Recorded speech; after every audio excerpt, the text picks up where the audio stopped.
How Did That Get in My Lunchbox?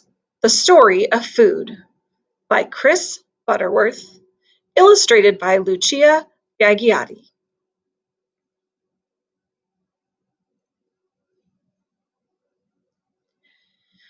One of the best parts of the day is when you lift the lid of your lunchbox to see what's inside. Your parents have packed it with lots of tasty things to eat. They probably got all of the food from a grocery store, but food doesn't grow in stores. So where did it come from before it was in the store? Just how did all this food get in your lunchbox? How did the bread in your sandwich get in your lunchbox? A farmer planted seeds in the spring, and by summer they'd grown into tall, waving wheat with fat, ripe grains at the tip of every stalk. The farmer cut the wheat with a giant combine harvester and sent it to a flour mill. The miller ground the grains into flour, and the trucks took the flour to a bakery. The baker mixed the flour with water, sugar, and yeast, kneaded it into a soft, squishy dough, and baked it in a very hot oven. Out comes fresh loaves of bread, ready to send to the store. Take a bite of the bread in your sandwich. Mmm, crusty on the outside and soft in the middle. How did the cheese in your sandwich get in your lunchbox? Your cheese was once milk that came from a cow. A farmer milked the cows, and a tanker from the dairy came to collect the milk. Step 1. In the dairy, cheesemakers warmed up the milk. Step 2. And added bacteria to make it turn sour and thick. Step 3. Then they added a substance that animals use to digest milk called rennet. 4. And changed again into bits called curds, floating in whey. Step 5. They drained off the whey, chopped up the rubbery curds, added some salt, and pressed them into blocks. Step 6. They stored the blocks for months until the cheese was ripe. Bite into your cheese. It's creamy and smooth, but tasty too, and tingly on your tongue. How did your tomatoes get in your lunchbox? Last summer, your tomatoes were growing in a big plastic tunnel full of tomato plants.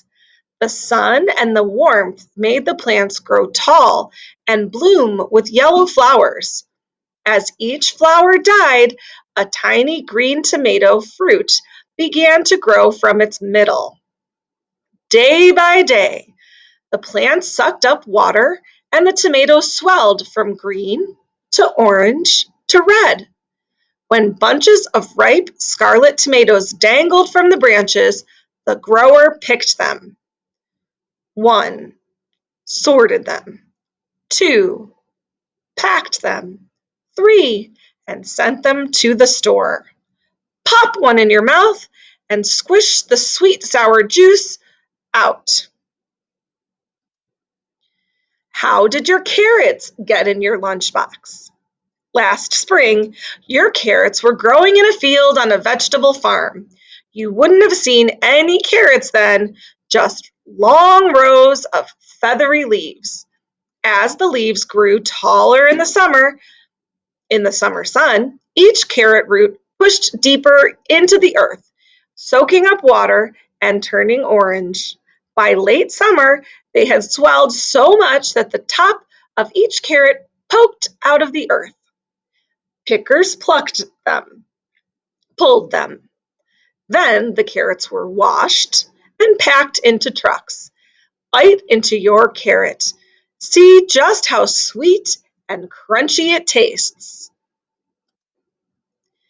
How did the chocolate chip in your cookie get into your lunchbox? Cookies are made from flour, sugar, and butter, and this one's got chocolate chips in it. Chocolate starts off as a bean, well, lots of beans, which grow in pods on a cocoa tree. The pods are picked from the tree, then they're cut open and the beans are scooped out. These beans are spread out and left to dry in the sun. The dried beans are taken to a factory, sometimes on the other side of the world. In the factory, they're cleaned, 1, roasted, 2, and ground into a thick, sticky paste. 3, sugars mixed in, so the paste gets sweeter, but it's still gritty, so it's squeezed, stirred, melted, and cooled to make it really smooth. It takes a lot of work to make chocolate. Finally, the chocolate is molded into blocks. Those are made into little chips that will melt in your mouth all over again. How did your Clementine get in your lunchbox? Early in summer, the trees in the Clementine Grove were full of sweet-smelling, waxy flowers.